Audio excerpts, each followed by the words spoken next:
I give the floor to the representative of Greece. Thank you, Madam President, and let me also thank Deputy Special Envoy Mrs. Rosti, ASG Misuya, as well as Mrs. Hulani for the valuable briefings today. Madam President, the recent outbreaks of hostilities in the Middle East is a testament to how fragile the region's stability is. Against this background, a unified, stable and fully representative Syria, whose sovereignty and territorial integrity is respected by all, should remain our common goal. Greece, as a member of this Council, and in line with its consistent stance towards Syria since the fall of the Assad regime, supports Syria's inclusive political transition as the essential goal for so many Syrians in the country and abroad. As challenges remain, I wish to highlight four following points today. First, a fully inclusive political transition in line with the principles of Security Council Resolution 2254 is necessary for the security and stability of the country. Without the political integration of all the components of the Syrian society, recovery efforts will remain fragmented and vulnerable. All Syrians deserve to live without fear. This includes Christians, Alawites, Kurdish Syrians and Druze, without ever forgetting women. All Syrians deserve to see themselves represented in the government and institutions. In this vein, we expect the national dialogue to continue and for the future constitution to echo the voices of the whole of the Syrian society and diaspora. In the northeast, the March agreement between the SDF, a critical ally in the international fight against terrorists, and Damascus must be carefully implemented by both sides, and we encourage them to address pending issues in a spirit of compromise. As we urge the transitional government to ensure that armed groups in the north of Syria do not disrupt the process, so do we urge regional actors to refrain from violence or inciting escalation. Second, Syria's successful integration in the international community is contingent on its respect for international law.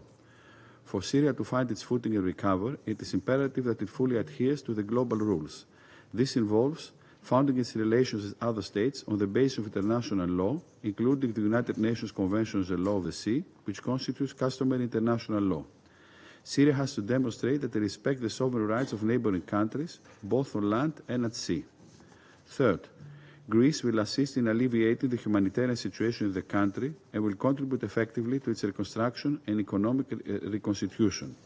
Fully aware of this, Greece pledged its tangible support for Syria's recovery at the recent 9th Brussels conference in March and is ready to contribute more with any means necessary. In this spirit, the EU was swift in lifting sanctions as part of a gradual, conditional and reversible approach to support Syria. We shall continue ever vigilant to closely monitor developments on the basis of concrete progress on accountability, inclusivity of the political process, as well as continued respect for international law. Against this background, we welcome the progress made with international financial institutions, as well as the interests of international development actors and NGOs, following major sanction lifting announcements. More good news is expected to come, as long as the Syrian authorities stay in course. Fourth, ensuring accountability and promoting transitional justice is critical against the backdrop of a precarious security situation. We welcome last week's informal GA briefing by Mrs. Quintana, head of the IIMP, confirming that the traditional authorities are cooperating with the institution. Equally, we welcome the establishment of the two Syrian national authorities for missing persons and traditional justice, which we expect to function with transparency, impartiality and inclusiveness. The abhorrent violence last March targeted mostly Alawites but also Christian, and the violent incidents against the Druze community in May are stark reminders of the risks and challenges that remains in this context. It is indeed crucial that the transitional authorities maintain order, ensure control over armed groups, protect all Syrians regardless of the background, and hold all perpetrators accountable without delay in line with international law, norms and standards.